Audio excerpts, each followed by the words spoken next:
So many campaign types. What do they all mean?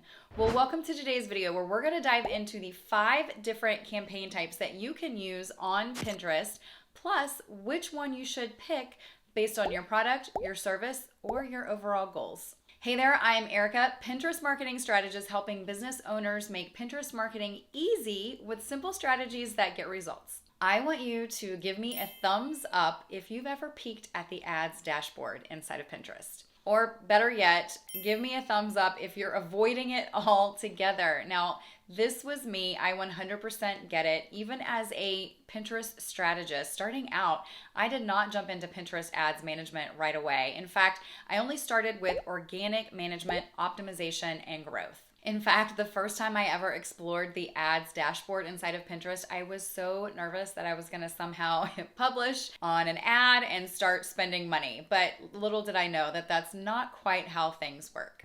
So when you visit the ads drop-down menu inside of Pinterest and select Create Campaign, the next thing that you're going to see are the 5 campaign types on Pinterest. In this video, I'm going to break down what each campaign type should be used for, its general affordability, why you should use it, plus a bonus strategy tip. So what are the 5 Pinterest campaign types? We have video views, brand awareness, consideration or traffic, conversion campaign, and a catalog sales campaign. Let's start with video views. So the purpose of a video views campaign isn't to generate sales or even clicks to your website. The purpose of a video views campaign is just that. We want people to view our video or our video pin. It's really designed to generate awareness. Now, video views campaigns are really great and typically meant for bigger brands. Think Target and Home Depot. But if you are going to use a video views campaign, what they're great for is building a warm or an engaged audience on Pinterest that we can retarget later. So an audience that has interacted with our video pin or our video campaign and somebody who has shown interest, and these people are going to be people that we can show ads to later. They're going to be considered a warm audience.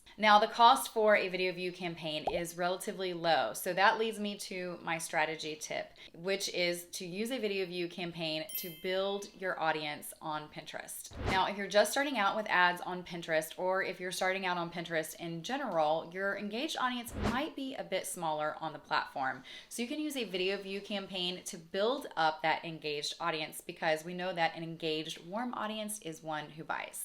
Okay, on to the brand awareness campaign. Now, this campaign is very similar to the video views campaign.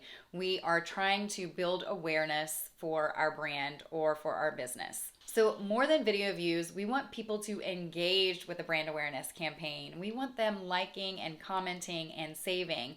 Again, this 1 helps us build our brand awareness, and 2, it helps us build a warm or engaged audience. Same as the video views campaign, the cost for a brand awareness campaign is relatively low. Now, some will say that the brand awareness campaign, similar to the video views campaign, is really meant for the bigger brands, Target, Home Depot, Disney, those sorts of companies.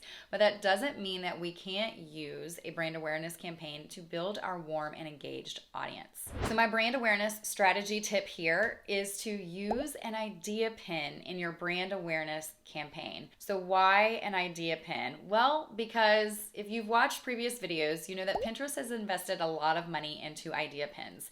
And because of this, they're pushing them out on the platform more, both organically and with ads. So for this reason, they're already getting more reach across the platform. So when we use them in a campaign, it's like a double whammy. As of the recording of this video, idea pins typically work better in a brand awareness campaign versus, say, a conversion campaign. So why is that? That's because people aren't yet accustomed to clicking on an idea pin and going to your website. But if you want to learn a little bit more about idea pins and how they work, you can click up on this video up here. Next up is the consideration campaign, formerly a traffic campaign. Now, with this campaign type, Pinterest is looking for people to click and drive traffic to your website, not necessarily people who are going to buy your product. A consideration campaign is another great option to help you build a warm and engaged audience on Pinterest. But the difference between this campaign type and, say, a brand awareness campaign type is that these people are showing even higher intent because they are clicking off Pinterest and they're going to your website.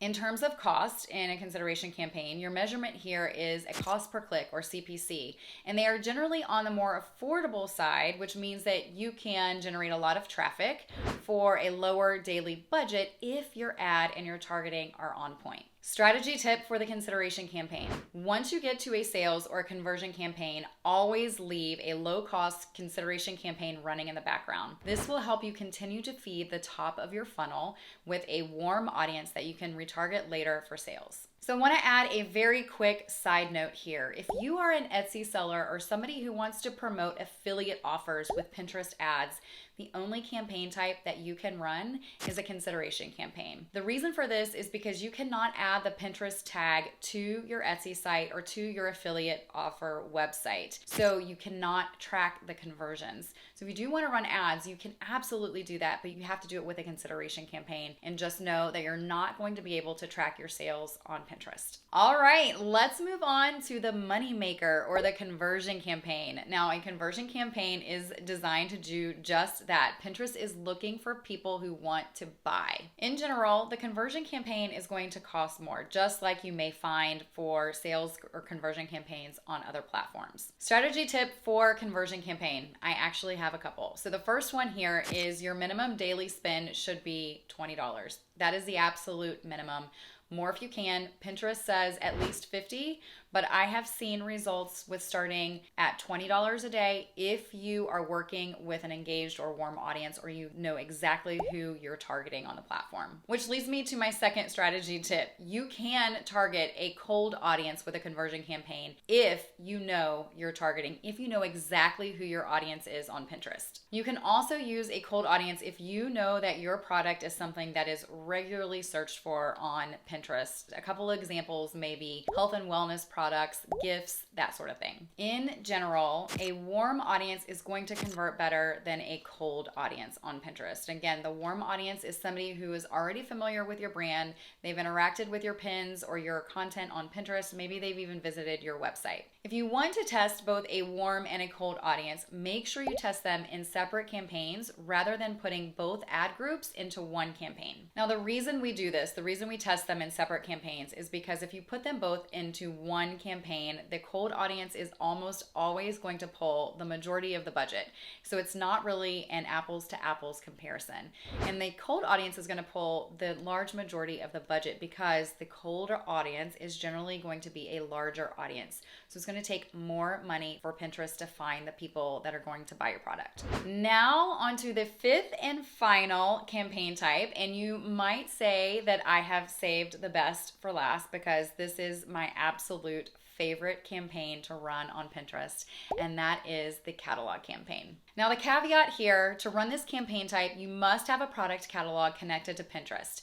Now, if you're a Shopify user, you can do this easily with a click of a button. If you are not using Shopify, but you still want to add your products to a catalog on Pinterest, I've included a link below to help you get started. But the catalog campaign is my favorite because it works and it is just so simple to create. So inside the campaign, you can promote all of your products. You can pick separate product categories like bestsellers or most popular, any category that you have connected to Pinterest. And the best part, there is no ad creative necessary. Pinterest simply promotes the images that are pulled from your catalog. Now, when it comes to cost, this is another reason why the catalog campaign is my favorite.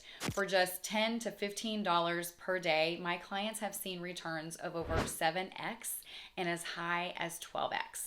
Now, to get this kind of return, you must use this strategy tip. Inside the campaign, you must use dynamic retargeting for your audience type. This is essentially a warm audience that Pinterest is showing your catalog to. And if you've done some work with a brand awareness or consideration campaign, then you can certainly see those kinds of returns with a catalog campaign. I like to think of this campaign as your safety net, the one that will continue showing up to your audience who has already shown interest until they buy. Okay, I know that that was a lot of information, but my hope is that after this video, you have a much better understanding of the Pinterest ad campaign types, why you should use them, plus bonus strategy tips to help you get the most out of your ad spend. If you're interested in learning more about Pinterest ads, maybe you're ready to DIY your own ad campaign, then I am including a link down below to my mini course, Pinterest Ads in a Day, and you can also check out this video over here, Getting Started with Pinterest Ads. That's it for today. Until next time, happy pinning.